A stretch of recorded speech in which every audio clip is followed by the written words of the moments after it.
কোচবিহার পঞ্চানন বর্মা ইউনিভার্সিটির ষষ্ঠ সেমিস্টারের হিস্ট্রি ডিপার্টমেন্টের ছাত্রছাত্রীদের জন্য আমাদের আজকের এই বিশেষ ভিডিও।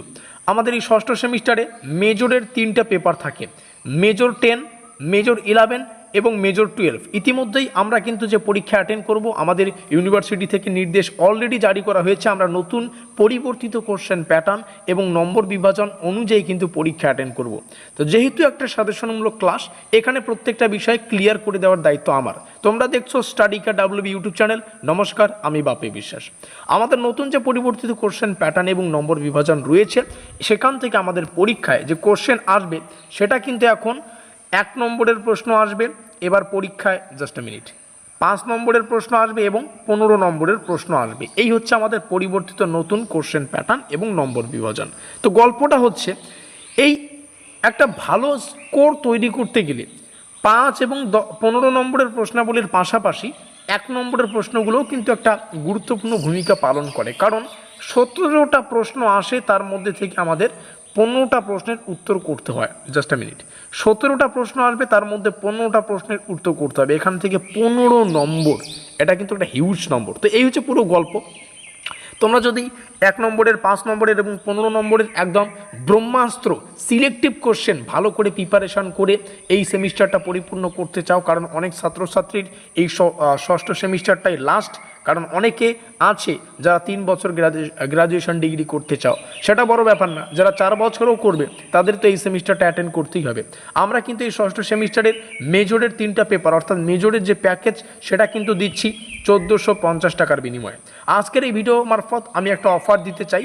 এই প্রাইসটাই তোমরা যদি এখন নোটপত্র সংগ্রহ করো 1250 টাকার বিনিময়ে মেজরের প্রথম পেপার, দ্বিতীয় পেপার, তৃতীয় পেপার, অর্থাৎ মেজর 10, 11, 12 পুরো ষষ্ঠ সেমিস্টারের মেজর প্যাকেজটা তোমরা পেয়ে যাচ্ছ 1250 টাকায়, যেখানে আমাদের পরিবর্তিত নতুন কোশ্চেন প্যাটার্ন নম্বর বিভাজন অনুযায়ী প্রশ্ন উত্তরগুলো রাখা আছে। নোটপত্র সংগ্রহ করার জন্য আমাদের অফিসিয়াল যোগাযোগ নম্বর 7384041536, এখানে যোগাযোগ করতে হবে। আজকের এই ভিডিওর যে ব্যাপার সেটা একটু এক্সপ্লেন করি। তো যেমনটা শুরুতেই বললাম, আমাদের মেজরের 3টা পেপার, আমরা মেজর 10 থেকে ভিডিওগুলো আলোচনা করব ধীরে ধীরে। তো 1 নম্বরের প্রশ্ন আমাদের 17টা আসবে, সেখান থেকে 15টা প্রশ্নের উত্তর করতে হবে। তো এটা একটা গুরুত্বপূর্ণ ভূমিকা পালন করে আমাদের পরীক্ষায় স্কোর, ভালো স্কোর বা একটা সুন্দর স্কোর পৌঁছানোর জন্য। আর আমরা মোটামুটি এই মেজর 10 থেকে টোটাল 3টা ক্লাস মারফত এই 1 নম্বরের প্রশ্নগুলো শেষ করব। আজকে আমাদের প্রথম ক্লাস, আশা করি বোঝাতে পারলাম।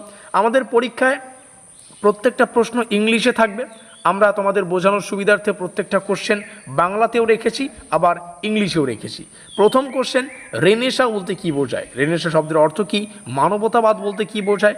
রেনেসাঁর সামাজিক উৎস কী ছিল? ইংলিশ ভার্সন রয়েছে, এটা একটু দেখে নেবে।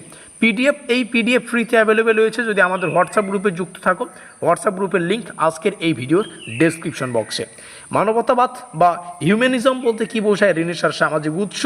ইতালিকে রেনেসাঁর জন্মস্থান বলা হয় কেন? রেনেসাঁর একটি সাংস্কৃতিক প্রভাব। রেনেসাঁ অর্থনীতিতে কী প্রভাব ফেলেছিল? রেনেসাঁ রাষ্ট্র ব্যবস্থায় কী প্রভাব ফেলেছিল? মার্টিন লুথার কে ছিলেন? মোস্ট ইম্পর্টেন্ট একটা প্রশ্ন। সংস্কার আন্দোলন, প্রতি সংস্কার আন্দোলন বলতে কী বোঝায়? 95টি থিসিস কে প্রকাশ করেন? এটা এখানে ইংলিশ ভার্সনটা দেখেই তোমরা কোশ্চেনের যে ব্যাপারটা সেটা বুঝতে পারবে। তারপর হচ্ছে জেসুইট সংঘকে প্রতিষ্ঠা করেন? 30 বছরের যুদ্ধ কবে সংঘটিত হয়? সাল সংক্রান্ত পরীক্ষায় প্রশ্ন কিন্তু অবশ্যই আসে। 30 বছরের যুদ্ধের একটি কারণ পড়বে। তারপরে সপ্তদশ শতকে স্পেনের একটি বৈশিষ্ট্য, লুই চতুর্দশ কে ছিলেন? আমি নিজেই রাষ্ট্র, উক্তিটি কার? এই উক্তি সংক্রান্ত প্রশ্নও কিন্তু পরীক্ষা আসে। ইংল্যান্ডে সংসদীয় শাসনের বিকাশ কেন গুরুত্বপূর্ণ ছিল? রাশিয়ার আধুনিকীকরণের সঙ্গে কার নাম যুক্ত ছিল? ঔপনিবেশিক সম্প্রসারণ বলতে কী বোঝায়? সমুদ্র যাত্রার প্রধান উদ্দেশ্যগুলো পড়বে। ভাস্কো দা গামা কে ছিলেন? এটা তো একদম বেসিক কোশ্চেন, আমরা ক্লাস 9 থেকে এই কোশ্চেনটা পড়ে আসছি, ঠিক আছে।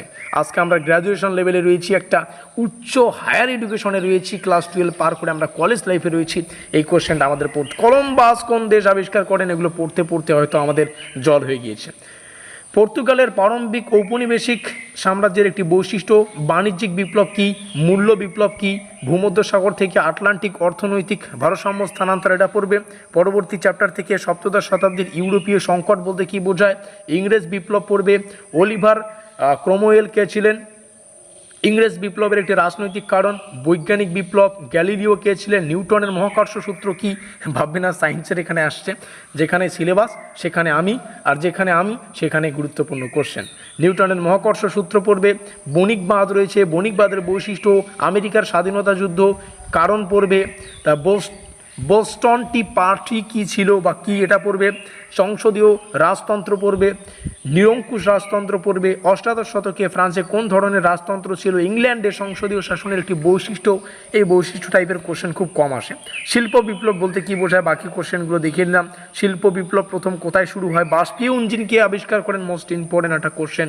শিল্প বিপ্লবের একটি সামাজিক প্রভাব, পুঁজিবাদ বলতে কী বোঝায়, সামন্ততন্ত্র থেকে পুঁজিবাদে উত্তরণ বলতে কী বোঝায়। এই হচ্ছে আমাদের ইতিহাসের প্রথম ক্লাস। আবারও বলছি, টোটাল 3টা ক্লাস যারা করতে পারবে তারা এই 17টা প্রশ্ন আসবে, 17টাই কমন পেয়ে যাবে আশা করি, এমনটা আমাদের মনে হচ্ছে। নোটপত্রের জন্য এখানে যোগাযোগ করো। এর পরের সেমিস্টারগুলো তো আমাদের জন্য আরও গুরুত্বপূর্ণ। যারা 4 বছরের রিসার্চ ডিগ্রি পেতে চাও, তোমাদের 7th এবং 8th সেমিস্টারেও আমরা নোটপত্র প্রোভাইড করব। এই হচ্ছে আমাদের অফিসিয়াল যোগাযোগ নম্বর। নেক্সট ক্লাস খুব দ্রুত তোমাদের সামনে নিয়ে আসার চেষ্টা করব। ভিডিওটিকে শেষ পর্যন্ত দেখার জন্য তোমাদের সকলকে অসংখ্য ধন্যবাদ।